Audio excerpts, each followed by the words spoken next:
ये आपका अखंड भारत का सपना क्या है?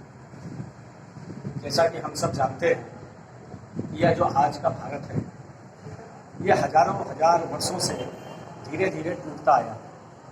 आज जो हम मलेशिया की बात करते हैं, जो मिस्र है, जावा है, ईरान है, इराक है, भूटान है, नेपाल है और पाकिस्तान है, ये सब कभी जो है अखंड भारत का हिस्सा हुआ करता था। लेकिन धीरे धीरे यह भारत तमाम आक्रांताओं के चलते तमाम आक्रमणकारी आए और धीरे धीरे यह भारत टूटता और बढ़ता चला गया। और अंतिम भारत जब टूटा है वो 15 अगस्त 1947 में। कल 15 अगस्त है 1947 में भारत आज़ाद हुआ था। ऐसा करके पूरे देश के अंदर लोग जश्न मनाएंगे। लेकिन यह गौर करने का विषय है कि 15 अगस्त 1947 से पहले 14 अगस्त 1947 की रात्रि में मध्य 12 बजे ये भारत फिर से दो हिस्सों में बटा। एक पाकिस्तान के रूप में जाना जाता है, एक हिंदुस्तान के रूप में। तो आज भी हम सब अखंड भारत की परिकल्पना के साथ, उसकी संकल्पना के साथ कि एक बार भारत का स्वरूप फिर से अखंड हो और दूर दराज तक फैला हुआ भारत पुनः एकजुट हो, इसी कल्पना के साथ हम सब इस अखंड भारत के संकल्प के साथ इसको मनाते हैं। तो ये भारत जो अखंड था, ये खंड होने के पीछे कारण?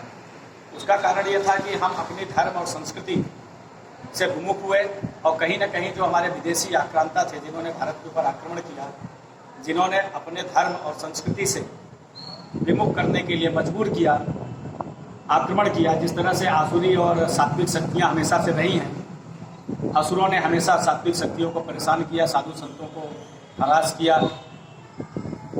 उसी तरह से इस देश के अंदर भी जब बाहर के आक्रांता आए, उन्होंने अपने धर्म और संस्कृति को लागू करने के लिए लोगों को मारा, कत्ल किया। धीरे धीरे भारत ऐसे ही टूटता गया। आज हमें निवेदन करना है भारतवर्ष के लोगों से कि वह पुनः एक बार इसलिए अपनी धर्म और संस्कृति के प्रति जो उनकी सोच है उसको बदलें और जिहादी मानसिकता के जो लोग हैं उनके सामने झुकने न दें। तो ये अब अखंड भारत का सपना कैसे पूरा होगा? इसके लिए कोई कार्य योजना? अखंड भारत का सपना पूरा करने के लिए हम इस विराट भारत के अंदर लाखों गाँव में जाएंगे, करोड़ों लोगों को जगाएंगे, उनकी धर्म और संस्कृति के प्रति उनको जागरूक करेंगे और उनको बताएंगे कि ये भारत जो विश्वगुरु है और पूरी दुनिया को जिसने संस्कृति का ज्ञान दिया, जिसने अध्यात्म का ज्ञान दिया, जिसने विज्ञान का ज्ञान दिया, जो वेदों के ज्ञाता थे, वो सब भारतवर्ष के लोग थे। एक बार पुनः जब हमें अपना गौरव ज्ञान होगा तो निश्चित है फिर हम अखंड भारत की तरफ बढ़ेंगे। वर्तमान में जो शिक्षा प्रणाली है, कहीं उसमें भी ऐसा दोष है जो देशभक्ति की भावना का संचार नहीं कर पा रही है? निश्चित रूप से हम कहते हैं कि ये मेघालय की शिक्षा प्रणाली है। आज हम उस शिक्षा प्रणाली से कहीं न कहीं दूर हो रहे हैं। जिस शिक्षा ने हमें गुरु गोविंद सिंह के बारे में, महाराणा प्रताप के बारे में, बिस्मिल के बारे में जो शिक्षा हमें दी गई थी, महावीर रानी लक्ष्मीबाई के बारे में, उस शिक्षा से हम वंचित हो गए। तो इसलिए हमें हमारे पूर्वजों पे जो गर्व होना चाहिए, जिन्होंने देश की एकता और अखंडता के लिए जो बलिदान किया, जब हमें उनकी गौरव गाथा ही नहीं मालूम होगी तो हम किस चीज़ पर गर्व करेंगे? तो कहीं न कहीं गुमराह किया जा रहा है। और हमारे ही देश से बहुत सारे राजनेताओं के माध्यम से चंद्रशेखर आज़ाद जैसे लोगों को कभी आतंकवादी कहा गया था। तो इस तरह की मानसिकता के लोग शिक्षा पद्धति में जो बदल कर रहे हैं, जो बदलाव, उसकी वजह से आने वाली पीढ़ी फिर वो हमारे महापुरुषों को नहीं पहचान पाएगी। हमें कहीं न कहीं से अपने महापुरुषों के तेज और बलिदान के बारे में जगाना पड़ेगा। जैसा कि वर्तमान में देखा जा रहा है कि कई राज्यों में विघटनकारी शक्तियाँ जो है सक्रिय हैं और भारत को जो अभी वर्तमान जो है भारत उसको भी खंडित कर रहे हैं। इसके लिए आप क्या कहेंगे?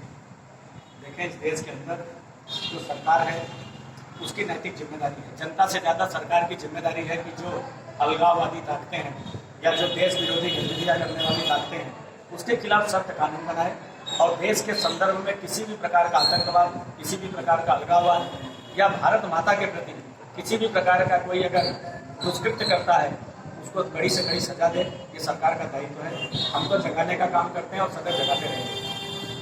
अच्छा तो शुक्ला जी, ये बताइए, कल 15 अगस्त है, आज़ादी का दिन है, आप हमारे दर्शकों के लिए कुछ कहिए। 15 अगस्त निश्चित रूप से हम सब ने लड़कर इस देश को अंग्रेजों की दास्ता से मुक्त करना है। ये हम सब के लिए गर्व का विषय है कि इस देश के अंदर जो 150 वर्षों से ज़्यादा अंग्रेजों की गुलामी में था, अंग्रेजों के संविधान के अनुसार चल रहा था, वो सपना कहीं न कहीं से पूरा हुआ। हमारा अपना संविधान है, हमारी अपनी मान्यता और परंपरा है, लेकिन कहीं न कहीं इस बात को भी ध्यान में रखना होगा कि देश की स्वतंत्रता के साथ साथ इस बात को रखना होगा कि क्या यह स्वतंत्रता, यह अक्षरता बनी रहेगी क्या यह स्वतंत्रता लगातार इसी तरह से बनी रहेगी?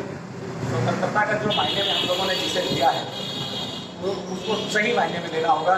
स्वतंत्रता का तात्पर्य यह है कि हम अपनी चीज़ों के प्रति जागरूक हैं, हम अपने अधिकारों से ज़्यादा अपने कर्तव्यों का पालन करें।